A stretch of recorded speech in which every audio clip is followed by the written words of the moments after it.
para que se agarren para ustedes, se tomen un político de Causa Radical, de Causa R, @Andrés Velázquez. Andrés, bienvenido al programa, ¿cómo estás? Gracias, muy bien. Sorprendido que a ti no te pase un año, ¿vale? Tú deberías hacer un programa de juventud, porque yo te veo toda la vida y no te pasa un año. No, eso es pero indio, tú sabes aquello que dicen que indio no se pone viejo. Ah, bueno, está bien, sí.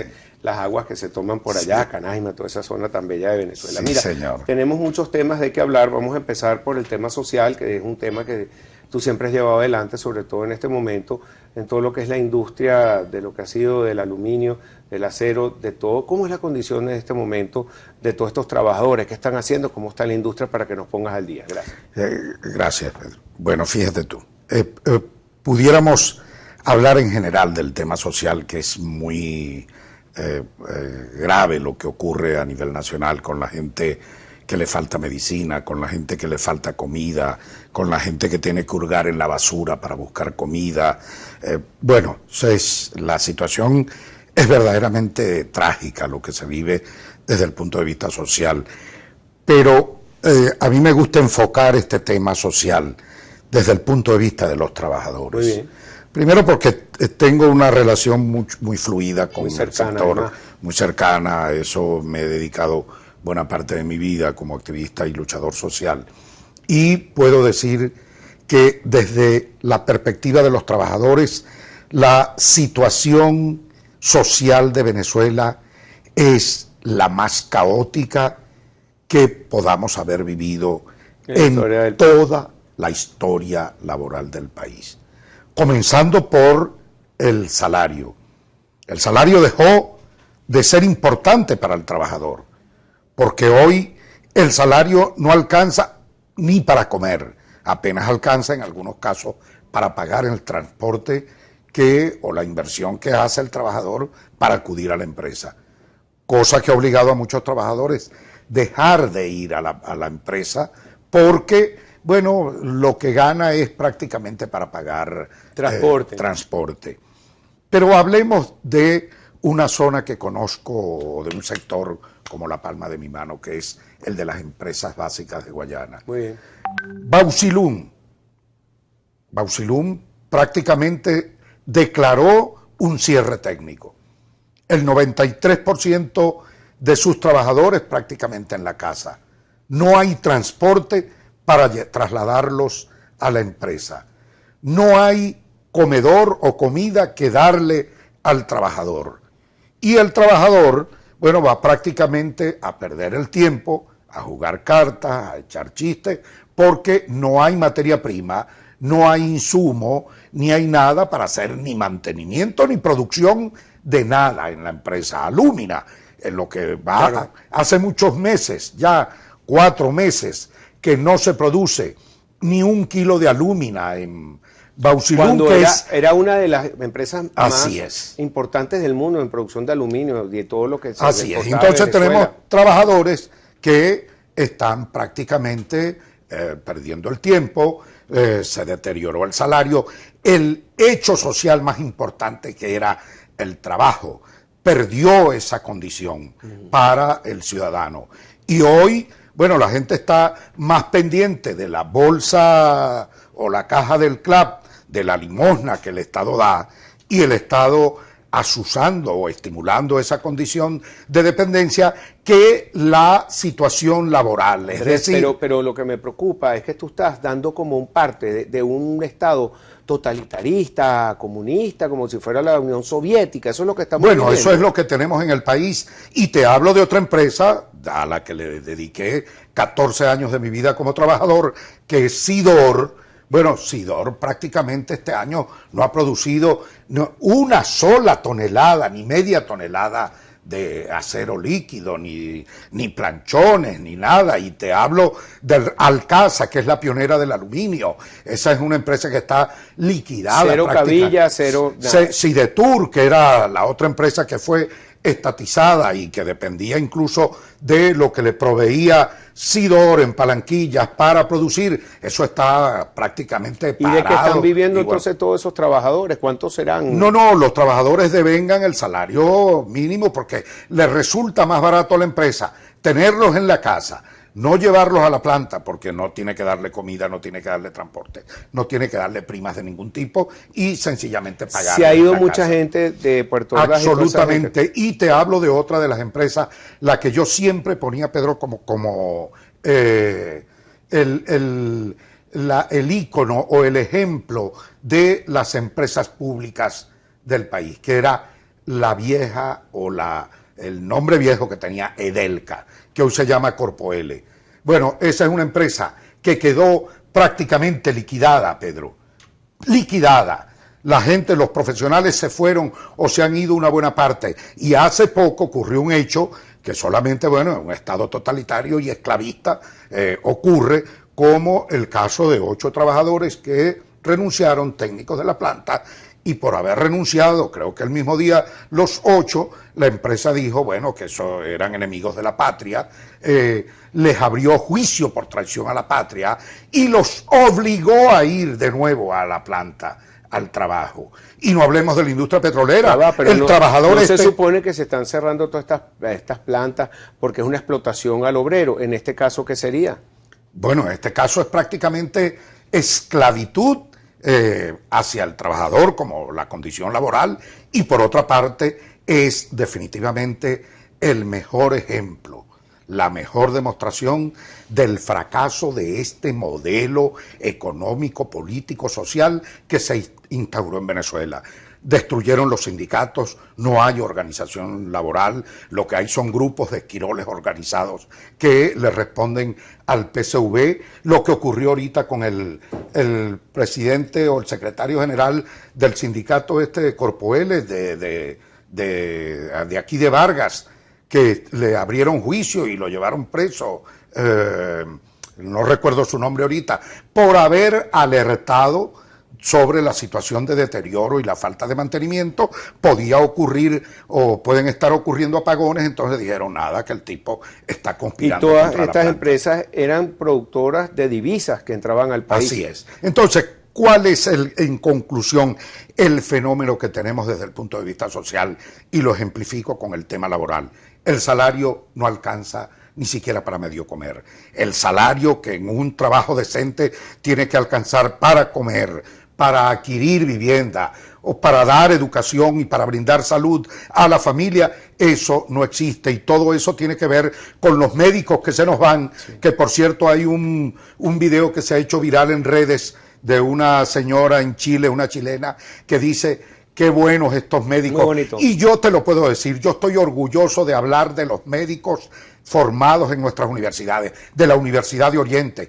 Esos médicos de la Universidad de Oriente formados en el Estado Bolívar, Pedro, son una maravilla. Yo los califico como los mejores del mundo, los de la ULA, los de la Universidad Central, y que todos esos profesionales se nos hayan ido, todos nuestros técnicos yéndose del país definitivamente porque no tienen alternativa, no tienen futuro, porque ven que esta economía no sirve, porque la inflación se comió todo, y además porque la moneda, el sueldo no vale, la moneda nuestra no vale absolutamente nada, es pura chatarra. Pues. Así es. Mira, Andrés, sí, tenemos que ir a una pausa. Al regreso quería hablar también contigo del tema electoral. Primero, de tu denuncia que haces sobre las planillas forjadas.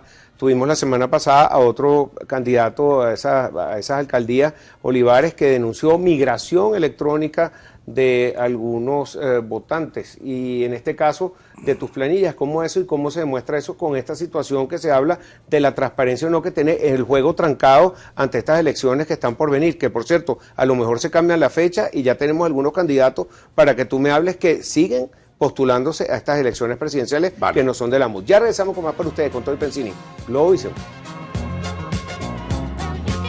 Año se desapareció de nuestras vidas Arturo Uslar Pietri, uno de los hombres más universales que ha tenido este país. La Casa Uslar les envía un saludo a todos y les recuerda que si quieren participar, esa casa de lápiz que ayuda tanto al oeste del país y hace esas casas donde están enseñando a tantas mujeres y a tantas personas en tantas cosas nuevas, peluquería, etcétera. Es una profesión, le sube la autoestima. También un saludo a Payo Martínez, allá en Maracaibo, que se firmó hace poco un convenio también para llevar todas estas casas del lápiz, que me quedo corto con algunas, en el interior del país, en la provincia. También un saludo a todos los que son los que colaboran, a nuestro amigo Antonio Carri, que está al frente de eso, Humberto Anzola, productor también, que es otro de los vicepresidentes aquí de la Casa Uslar. Bueno, estamos hablando con nuestro amigo Andrés Velázquez, dirigente político de Causa Radical, de Causa R, siempre al frente del país, siempre al frente de todo lo que es la política. ¿Cuántas veces también has estado en distintas elecciones? En esta última tuviste algo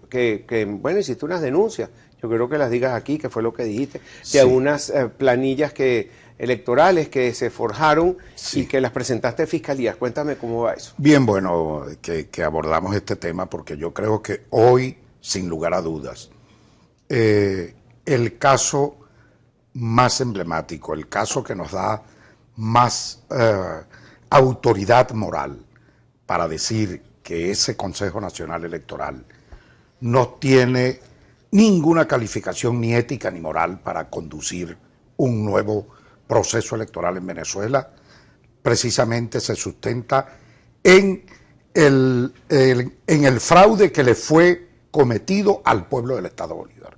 Que yo digo que ya no es ni siquiera del Estado Bolívar, sino que frente a esta circunstancia es el fraude cometido a la nación y que de manera contundente, irrefutable, con documentos en la mano, logramos demostrar cómo se forjaron documentos públicos, cómo hicieron, de qué manera sustituyeron las actas, para quien todavía no sepa, las actas emanadas de la máquina de votación fueron sustituidas por unas actas a mano, 11 actas, para darse una ventaja que nunca tuvieron y cometer el más vulgar de los fraudes, que es cambiar un número por otro. Y eso es lo que hoy me da la autoridad moral a mí, en lo personal, modestia aparte, y que a todos los sectores democráticos le da la autoridad moral y lo pueden enarbolar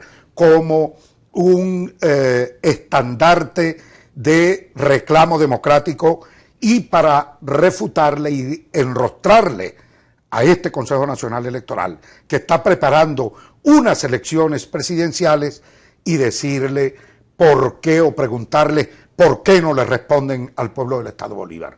¿Por qué callaron la boca? Y también ¿por qué asumieron? Fíjate tú lo que hicieron. Y con los 3 diputados. Y con los 3 diputados de Amazonas, que ya no es un caso de ahorita, sino un caso que ya lleva... Que con eso actuaron en contra de la Asamblea Va Nacional para 3 años. Que no tuviera, Así y es. no han hecho nada, y con el caso tuyo que reclamas no. Entonces, esas son cosas que... Son cosas que definitivamente llevan o conllevan o llevan implícito la desconfianza, generan la falta de credibilidad del pueblo venezolano, el pueblo que quiere elegir, que no solamente quiere votar, sino que su voto sirva específicamente o cumpla con el cometido constitucional de provocar o producir alternabilidad en el poder. Pues bien, eso no ocurre con nuestra votación, y ese es el reclamo que le tenemos al Consejo Nacional Electoral, y es uno de los causales por las cuales no creemos en ese Consejo Nacional Electoral y por las cuales no podemos aceptar ni admitir en modo alguno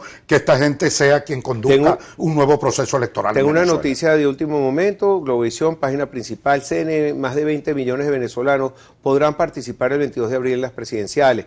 Informa el órgano comicial que 20.482.113 venezolanos están inscritos en total, de los cuales 20 millones están inscritos en el país y 107.000 en representaciones diplomáticas en el exterior. 107.000 me suena un número muy bajo para más de 3 millones de personas que pertenecen a la diáspora venezolana. Sí, yo no sé si la diáspora alcanza toda esa cantidad, porque hablan de 4,5 millones, hablan de Creo 4 que 2,5 millones, hablan para de ser 3 conservadores, millones, porque no sí, hay... Pero estoy absolutamente seguro que 107.000 venezolanos en el exterior es una cifra demasiado baja, ínfima, como para que hoy la exhiba el CNE como los autorizados a votar en el exterior. Ahora te tengo una pregunta, Andrés. Ahora, el tema es de quiénes se están inscribiendo, porque la MUD decidió unánimemente que no iban los 4 partidos a participar. Sin embargo, hoy tenemos como noticia que el partido MAS inscribe a Henry Falcón como candidato presidencial.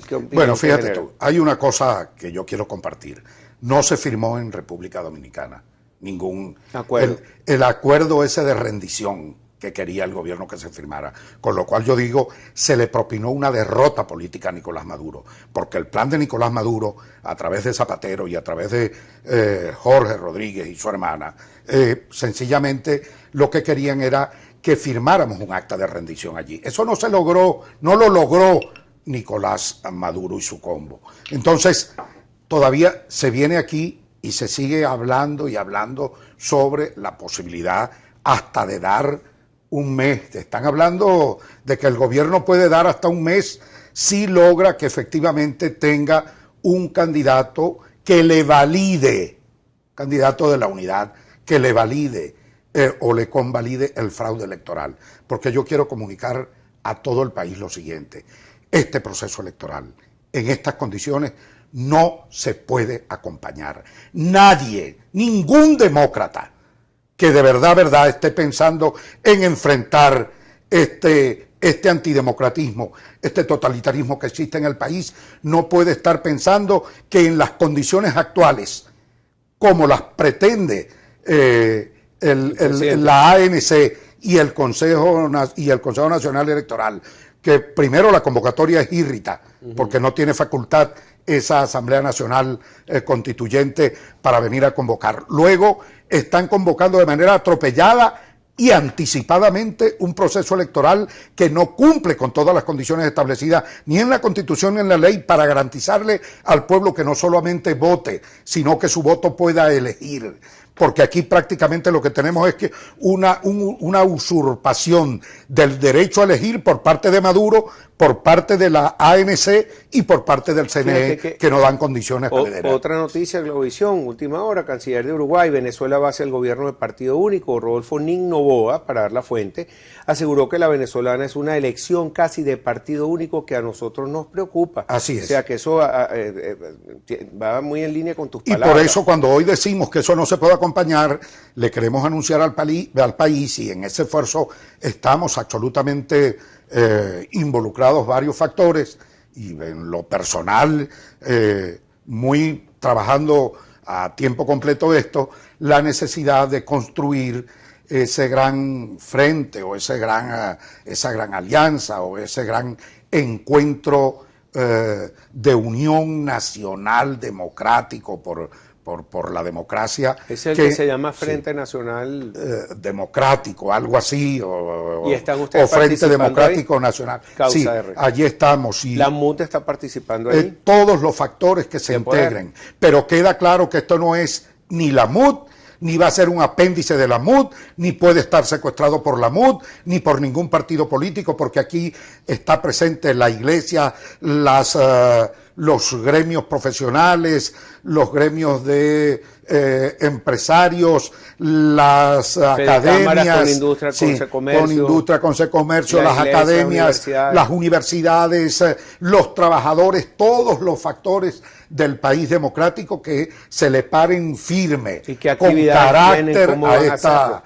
Bueno, esta semana esperamos dar a conocer ya el gran documento para el país que nos involucre a todos, y quizás estemos ya dando los lineamientos nacionales de la gran lucha por la democracia que tenemos que dar en unión nacional en Venezuela. Y tú tienes una situación un poco difícil, porque yo sé que a ti te estaba proponiendo un grupo importante de gente para que asumieras esa candidatura presidencial. Sí, pero rápidamente yo me adelanté para dejar claro que en condiciones como estas yo no acepto ninguna. Si cambian las condiciones, estarías tú dispuesto tenemos una elección libre, si tenemos una elección que garantice el respeto al voto de los ciudadanos, que garantice esa soberanía popular que reside en el voto, pues perfectamente lo podemos considerar. Si fueras presidente, ¿qué harías en los primeros 5 días? Bueno, yo creo que aquí... ¿Crees que Venezuela puede salir adelante?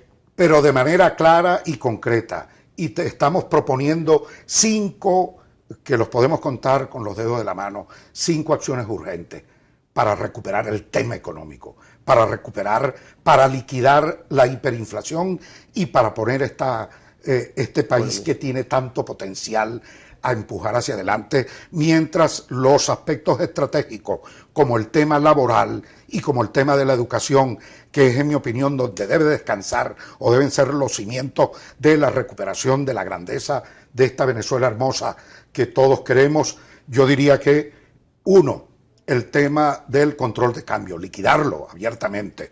Dos, darle o al lado del tema de la liquidación del control de cambio, abrir la libre convertibilidad en el país. Dos, el tema de la autonomía del Banco Central de Venezuela. Devolverle la autonomía para que se ocupe de lo que se tiene que ocupar, que es la fortaleza de la moneda, el valor de la moneda, que por cierto coincido con José Guerra en el hecho de pensar en una nueva moneda, signo monetario para el país. Luego el tema de la industria petrolera. ¿Una criptomoneda o otra moneda? No, nada de esa estafa que el gobierno anda montando por allí, ni nada por el estilo. Luego la fortaleza y autonomía de la industria petrolera. Muy bien. Definitivamente que la tenemos que tener por delante. Y el tema relacionado con un gran fondo que atienda con rapidez la emergencia que tenemos en materia de alimentos, creando lo que hemos denominado un fondo de regalía, pero no porque va a regalar, porque yo no pienso sustituir, este país no podemos pensar en que vamos a sustituir una política populista por otra, sino ir al fondo del asunto. Cuando hablamos de un fondo de regalía es porque pensamos financiar con la regalía que se cobra o que pagan las empresas petrolera por la exportación en nuestro país del factor petróleo, bueno, sencillamente para que con eso se financie en una cuenta individual en dólares para cada venezolano, que cubra todo lo que tiene que ver con el tema de la seguridad social, seguridad social, educación y salud para cada uno de los venezolanos. Te felicito porque todo el tiempo los ataques del gobierno hacia la oposición es que no hay proyectos, que no dicen nada, y esto demuestra otra cosa. Entonces coincides, y rapidito porque me toca despedir, con Arturo Uslar Pietri. Todavía hay tiempo de sembrar, aunque sea lo poquito que queda, el petróleo. Todavía hay, y Venezuela tiene petróleo que debemos aprovechar el tiempo que esto dure y tenga valor para sacarle provecho y ver. Pero volver a hablar pronto contigo, Andrés. Muchas gracias por estar con nosotros, Andrés Velázquez, dirigente político de AUSAR, @Andrés Velázquez. Venimos con Cipriano Heredia.